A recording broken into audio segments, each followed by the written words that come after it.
दिन था 22 अप्रैल 2025। जगह थी जम्मू कश्मीर के अनंतनाग ज़िले का एक खूबसूरत मगर संवेदनशील इलाका। एक परिवार के 9 लोग पहाड़ों की सुंदरता और शांति का आनंद लेने के लिए यात्रा पर निकले थे। उनमें से कुछ सदस्य शुभम, उसकी पत्नी, उसका चचेरा भाई और उसकी पत्नी एक ऊंचे पहाड़ी क्षेत्र की ओर गए, जबकि बाकी परिवार नीचे रुक गया। बेसन वैली के पास पहुंचने के बाद सभी का मन वहां की खूबसूरती में रम गया। चारों तरफ हरियाली, पहाड़ और सादगी से भरी वादियों ने जैसे सभी का मन मोह लिया। यहाँ आमतौर पर 8 से 10 किलोमीटर दूर तक छोटी छोटी दुकानें और टूरिस्ट स्पॉट्स हैं। इनमें ज़्यादातर दुकानें मैगी और पराठों जैसी चीज़ें बेचती हैं, क्योंकि यात्री जल्दी में होते हैं।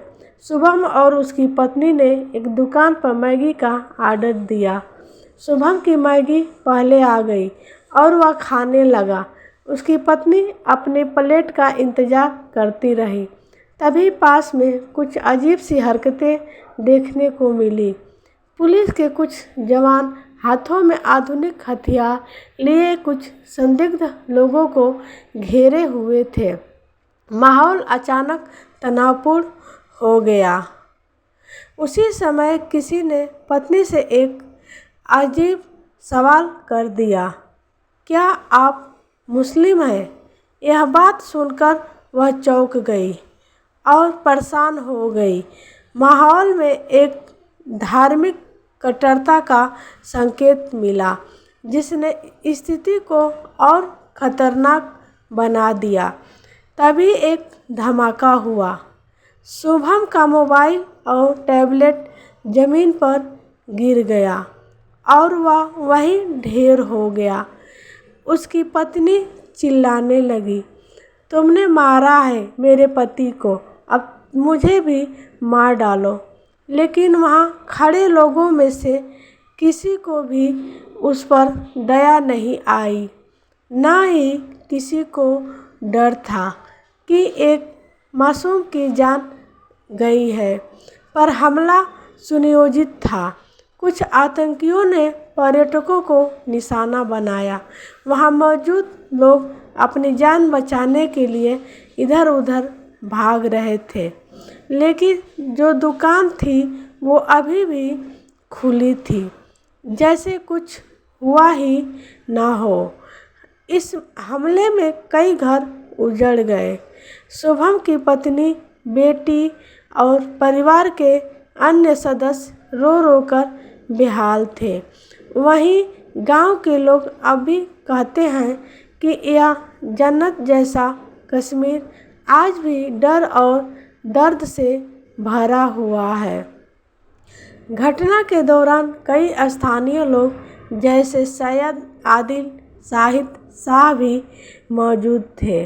वे अक्सर पर्यटकों से दोस्ती कर लेते थे, लेकिन इस दिन उन्होंने भी अपनी आँखों के सामने एक खूबसूरत यात्रा को मातम में बदलते देखा। अंत में जब यह खबर मीडिया में आई तो देश भर के कई लोग सामने आए। कई वकीलों, डॉक्टरों, सोशल एक्टिविस्ट्स और नेताओं ने मांग की कि ऐसी घटनाओं पर सरकार तुरंत सख्त कदम उठाए। लोगों ने यह भी कहा कि यदि पर्यटकों को ही सुरक्षा नहीं दी जाएगी तो कोई भी कश्मीर घूमने कैसे आएगा। यह घटना हमें यह सिखाती है कि आतंक धर्म के नाम पर नफरत और निर्दोषों पर अत्याचार इंसानियत के सबसे बड़े दुश्मन हैं। जब एक शांतिपूर्ण यात्रा खून और आंसुओं में बदल जाती है तो यह केवल एक परिवार का नहीं बल्कि पूरे समाज का नुकसान होता है। सच्ची श्रद्धांजलि उन लोगों को तभी दी जा सकती है जब हम नफरत की नहीं, इंसानियत की लड़ाई लड़ें। सरकार, समाज और हम सबकी जिम्मेदारी है कि ऐसे हालात फिर कभी पैदा न होने दें। हमें सतर्क रहना होगा, एक दूसरे का साथ देना होगा और यह समझना होगा कि धर्म, जाति या पहचान से बढ़कर इंसान होना ही सबसे बड़ा धर्म है। कश्मीर की वादियाँ खूबसूरत है, लेकिन उनकी असली खूबसूरती तब होगी जब वहाँ डर नहीं, अमन और मोहब्बत होगी। दोस्तों, अगर ये कहानी अच्छी लगे तो ज़्यादा से ज़्यादा शेयर करें ताकि मैं और ऐसी ही कहानियाँ साझा कर सकूं। धन्यवाद।